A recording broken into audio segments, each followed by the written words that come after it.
And good evening, everyone. Welcome to College Football Wraparound. So glad that everyone could join us, plus also those who are in the northern Alabama area, which happen to live in. And we have been dealing with a ice storm, I believe is what it either ice storm, snowstorm, whatever you want to call it. That's what we've been dealing with. Just a winter storm in general, I guess is what it's called. But either way, want to give you some college football content. So what we're doing is tonight we've got some college football content coming out, which is this video, and then tomorrow night another live stream. So just wanted to get, just talk about football because, we're stuck at home, not really having anything to do. So, why not bank on the idea of doing some college football content here tonight? So, want to welcome everybody here. This is the first stream. I've got both. I got both YouTube and Rumble going at the same time. So if you're on Rumble, welcome. If you are on YouTube, welcome back. We got a lot of content we like doing, and so please either follow us on Rumble, subscribe on YouTube, leave a like, leave a comment, of course. Chat with us. Just get some engagement going. Be very appreciated. So, here we go. We're going to talk about the Saber Broadcast Network poll. So if you don't know about this, on I think it was Friday or Thursday or Friday, on the YouTube community post, I put out a Google form, and that was for the rankings, so that you could vote for who you thought was in the top 25. So, what's going to happen here? So, what I'm doing here is that this poll, I tallied up every score so far. So we had a couple people, we had some votes come in. And so what I did was I went by the total average, and that's how I got the result I did. So without a doubt, let's look at your first ever Saber Broadcast Network poll. And before I get there, let me tell you something. There will be another one that I will do. Be the Sunday before Florida State Georgia Tech, which would be in week 0. So you're looking at August, or it'll be the week of the week 0 games. So that'll be the next poll. Kind of get, whatever you find out throughout the off season of college football, you can factor all that in and then put it all together. Also, one thing I did forget to mention is that at the time of putting the Google form out, that Alabama, of course, going through a lot of change. We're going to get into their new head coach, but he hadn't gotten there to Alabama yet. So do keep in mind that some of these rankings come before Alabama hired their head coach. So, without a doubt, here is your rankings. And also, if you can tell, I did put it into terms with the 12-team format as far as the bracket is concerned. So, next year, when you look at a 12-team playoff, this is what the bracket is going to look like. It looks a little funny, but we're going to get used to it because the playoff has expanded to 12 teams. And so this is what the bracket would look like. So, as you can see right here, Alabama is number 1. So, and I can pull this up here in just a minute on my other computer and just give you an idea of like how close these were. Let's see. Number 2 is Georgia. Number 3 is Michigan. Number 4, Oregon. Then you've got at 5, you got Texas. 6, Ohio State. 7, Oklahoma. 8, LSU. 9, Missouri. 10, Florida State. 11, Ole Miss. 12, Penn State. And then, of course, you look at below the bracket is what would be the other teams a part of the top 25 that would not be part of that bracket. Now, do keep in mind, one thing I forgot to mention is that the bracket, you got to factor in that in the top 4, you got 2 SEC and then 2 Big Ten teams that compile the top 4. That's not going to be the case when it comes to the final bracket. But what we're doing here is we're just gauging who is your top 25. Just in general, top 25 teams. We're not looking for, put it into playoff positioning. We're just looking at who is your top 25 teams. And so you look at under the 12 threshold, you got number 13 Washington, 14 Clemson, 15 Notre Dame, 16 North Carolina, 17 USC, 18 Tennessee, 19 Arizona, 20 Louisville, 21 Kansas, 22 Oklahoma State, 23 Texas A&M, 24 Iowa, 25 Kansas State. So that is your SBN poll. That's your first ever edition of it. I'm going to cut back to me for a minute. So what does this mean for this ranking? Well, like I said, we had people vote on it, and Alabama had the highest average of any team. And so I'm going to get that pulled up here on my other computer, because through the Google Forms, you can connect it to Google Sheets, and it'll give you responses. And I tallied up what was the total averages. And like I said, that's how we did this poll. So just to give you an idea of what we are looking at. So I'm going to pull this up right quick. So when we look at the averages, so Alabama, they averaged a number 2 ranking. Now, you may be asking me, why did you put them at number 1 if they averaged number 2? Well, they had the highest average of anybody, because all the ranks that they got, Alabama, was 1, 2, or 3. Now, this has got to say something for an Alabama program that Nick Saban steps down and our viewers still will vote them into the top spot. So that's just something to keep in mind. Georgia averaged number 3 ranking. Then you got Michigan. They averaged a number 5 ranking. Oregon averaged a 6. Texas was an 8.5. Ohio State was an 8.5. Oklahoma was a 9. LSU 9.5. Missouri 9.5, and so on and so on. So that is how we put together this poll.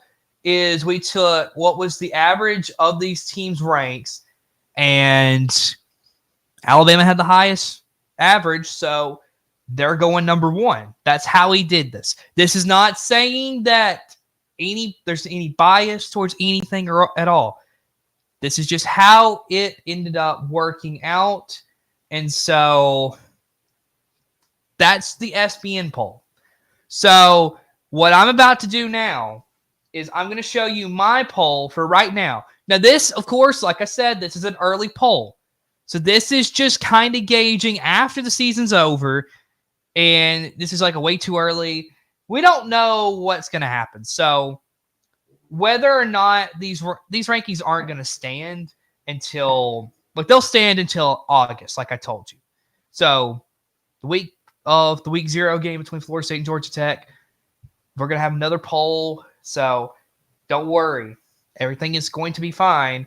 This is just kind of just to have a little bit of engagement. So we go to our next poll. I'm going to go ahead and see if that, yes, it did change it. Okay. So this right here is my way too early rankings. And this is, let me tell you, I did vote. I'm going to admit to this. I voted on the rankings just to help with the engagement of the responses for the ranking system of the SBN poll, because I do run the channel. So I wanted to go ahead and put my input on it. So this is where I voted.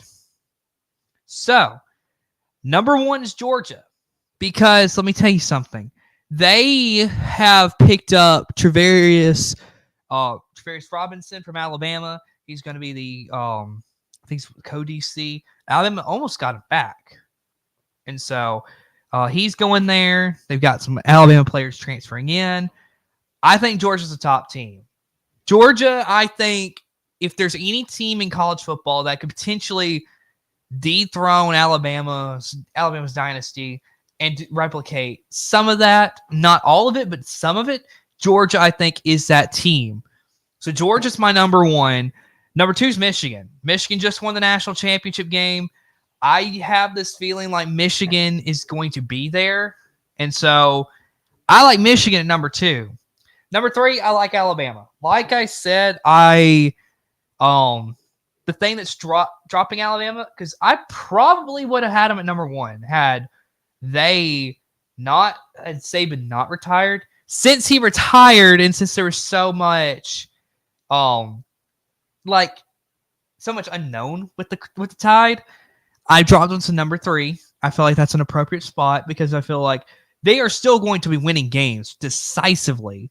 But there's just this question about what does the future look like? And I'll get into that a little bit later. Number four is Texas.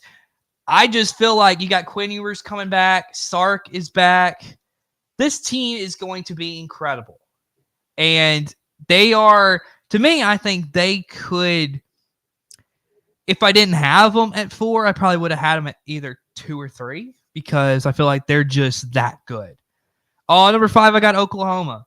Oklahoma is a team that I feel like you look at it, they are going to be a good team. And no matter what anybody says, I believe Oklahoma will have a good season next year. And then number 6, I got Ole Miss. Number 7's Oregon. Number 8's USC. Number 9, Ohio State. Number 10, Notre Dame. Number 11, Missouri. Number 12, LSU.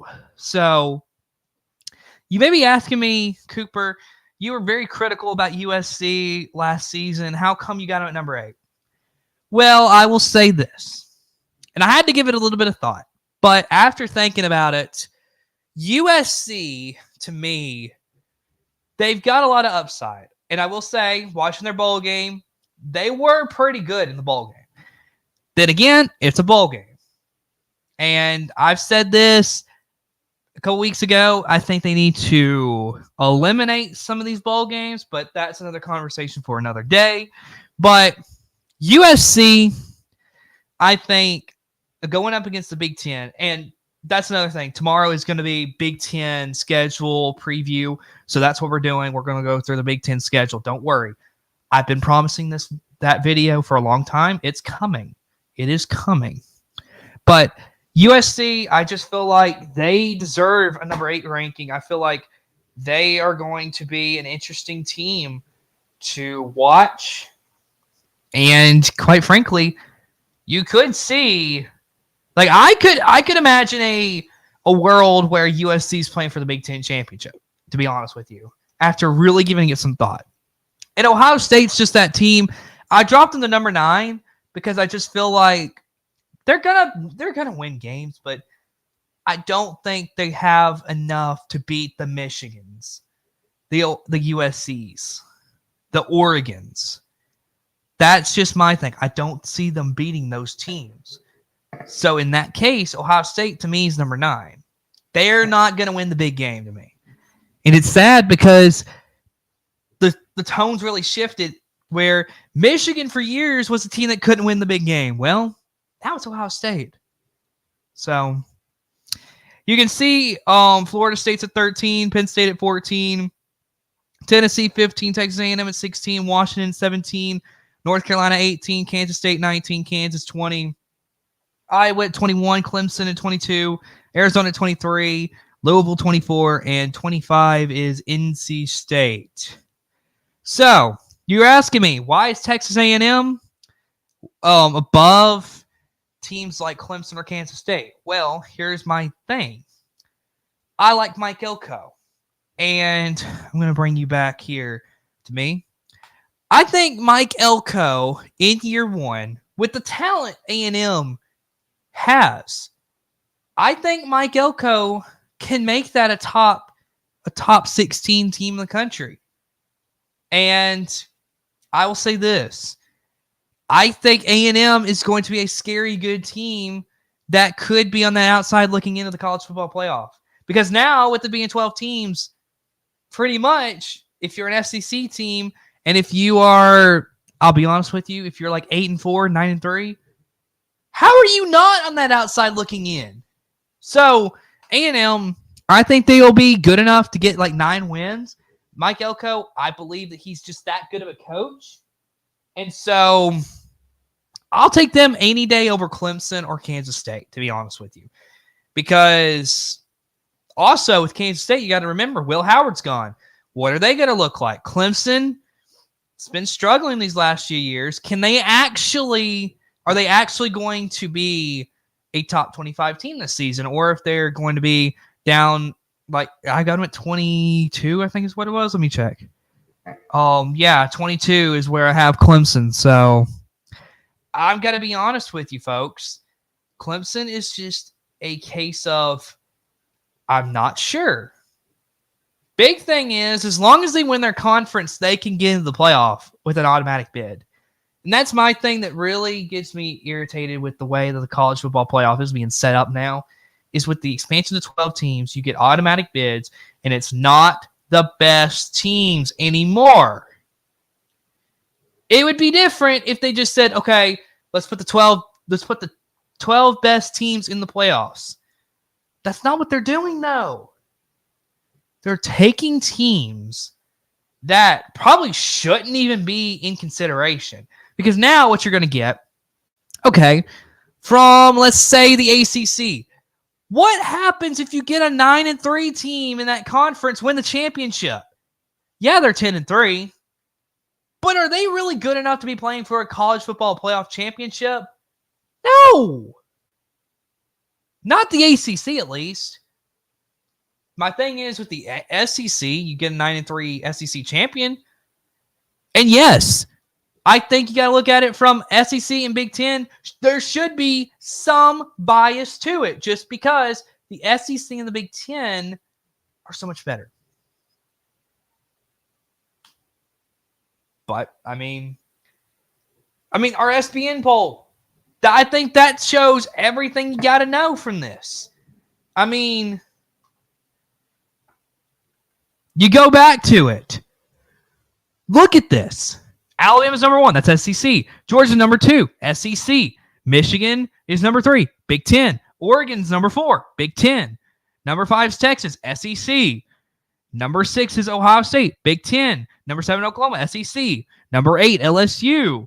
SEC. Number 9, Missouri. SEC. So, I mean, you look at it. Number 10, Florida State. That's ACC. Number 11, Ole Miss. SEC. Number 12, Penn State. Big Ten. Washington's Big Ten. So, I mean, here's the thing to remember, folks. Look at the way you voted. The good question is, how many teams are not part of the SEC or the Big Ten? I mean, Florida State, Clemson, Notre Dame, North Carolina, Arizona, Louisville, Kansas, Oklahoma State, Kansas State. So I counted 8 of the 25. So that right there, 17 of your top 25 teams come from the SEC or the Big Ten. So don't for 1 minute tell me that there's not going to be some sort of SEC or Big Ten bias in this, because let me tell you, there is going to be. Because outside of those automatic bids, it's probably all going to be trickled in with SEC or Big Ten teams. And they're going to be deserving because they are the best teams in college football. That's where the players want to go play. SEC, Big Ten. That's where the best want to go play.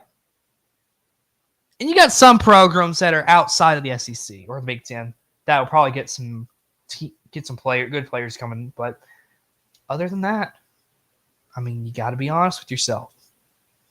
So, enough with this rant I just went on. Let's turn our attention now to the next Alabama head coach, number 28. And I got to tell you this, folks. I got some things to say. And it's good. And it's positive. Because Alabama, I will say this. Nobody is going to replicate what Nick Saban did with the Alabama Crimson Tide. Not anyone at any other school, not anybody at Alabama. Nobody will replicate the success of Nick Saban. If someone does, then my goodness, that would be ridiculous to think about. But I don't think it's going to happen. Here's what's going to happen, though, folks. What is going to happen is this. Kalen DeBoer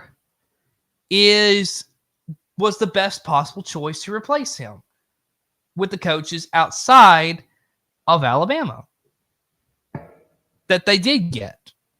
Now, you may be saying, Cooper, what about Kirby Smart? What about Steve Sarkisian?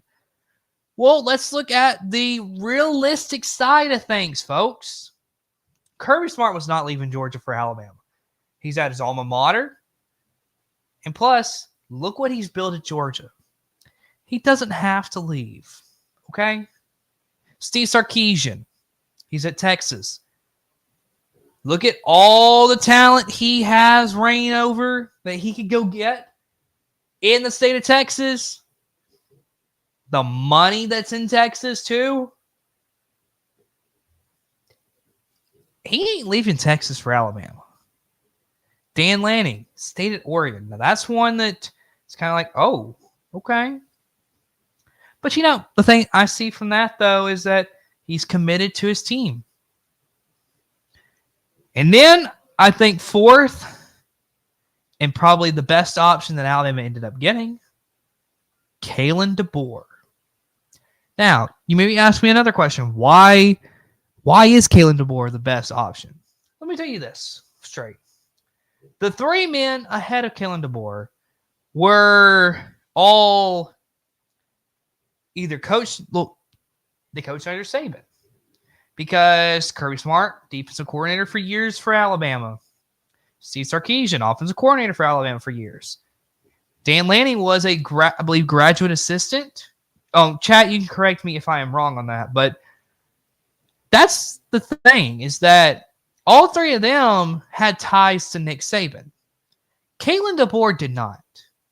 That's my thing. It's like I felt like they had to get out of the whole Saban hemisphere and look at it getting the best possible coach. And you know what? I think Kalen DeBoer, this is a great pickup. The way he spoke in his press conference, I was very impressed. He was a guy that came out as a humble guy. I liked what he said. Also, one of the big things that really stood out was that I was, talking about this around some friends and family. And they're like, duh, because I was like, oh, he's going to make sure Saban has control, like full access to come and see the team and all. And they're like, yeah, it was going to happen anyway. You'd be stupid not to say it. And I mean, okay. But I was impressed that he actually said it.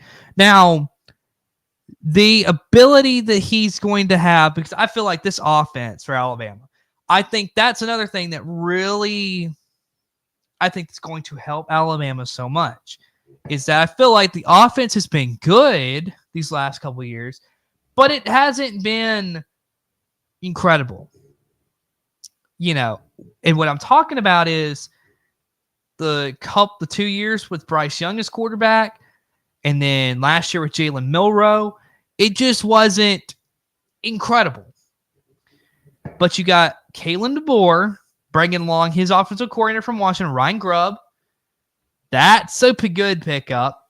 And then also today we announced that that Kane Womack is going to be. Kane Womack is now going to be the DC, along with a guy, I can't remember what the name was, but a guy who's from like Buffalo.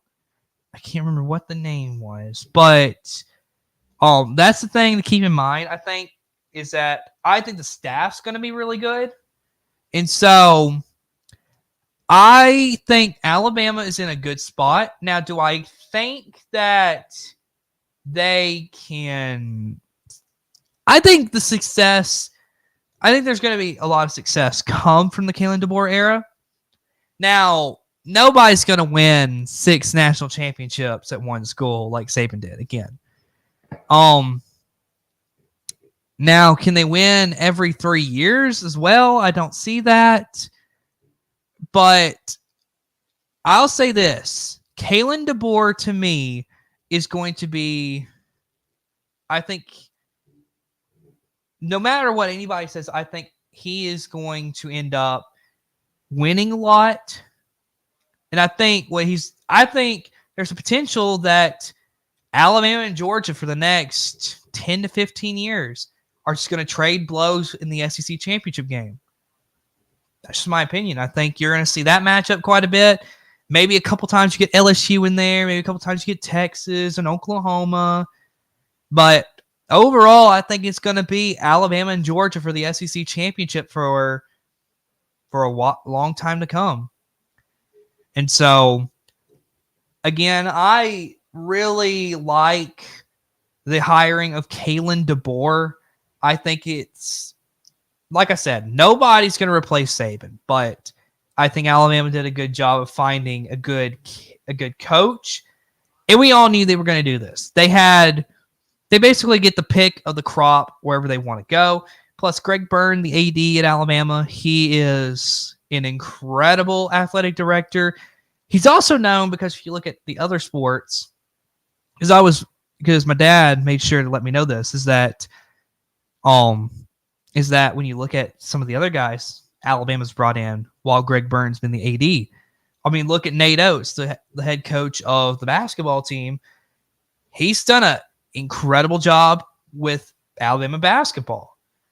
And for an Alabama basketball team that's not really known to be incredible in basketball, he's done a pretty good job. And you can correct me, chat, but I don't think Alabama's missed the NCAA tournament while Nate Oates has been the coach of Alabama basketball. So that's something to keep in mind, is that Greg Byrne, he knows when to find the right guys for the job. And so, again, I like the hiring of Kalen DeBoer. So, I think this is setting up now where college football, you don't have the GOAT anymore within coaching ranks, but I think this sets up where there's going to be a huge and monumental shift where now, for the next couple of years, we're going to be waiting to see who is that next dynasty. Now, I did say at the beginning, I think it'll be Georgia, which I'm going to hold on to that for a while. But it will be interesting, folks, to see who is that next team that really steps up and takes the reins from Alabama. Or if Alabama continues with this dynasty, which would be crazy to think about. But either way, folks, that is pretty much all I got for tonight. I talked a little bit about our SBN poll. I put out my poll as well to give to you. Talked about Kalen DeBoer. And so tomorrow night, I'll be back, and we're going to talk about the 2024 Big Ten football schedules. That's been out there for quite a while now, and I haven't gotten around to doing it yet. And I've been promising for a while I'll do it. And so tomorrow night, here at 8 o'clock, I am going to give it to you. You've been waiting, and I'm going to give it to you because, like I said, I promised it to you. So got to give it to you. So with that, folks, thank you so much for watching. And college football, what an incredible sport. You know, it's going to be fun to see what happens throughout the rest of the offseason. But for now, thanks for watching, everybody. Goodbye. Hello, everyone. Tonight, I am here to tell you that we have a special deal for you coming up with Saber Broadcast Network. We are going to be doing a buy one, get one free kind of sale. So, what kind of sale could I tell you it is?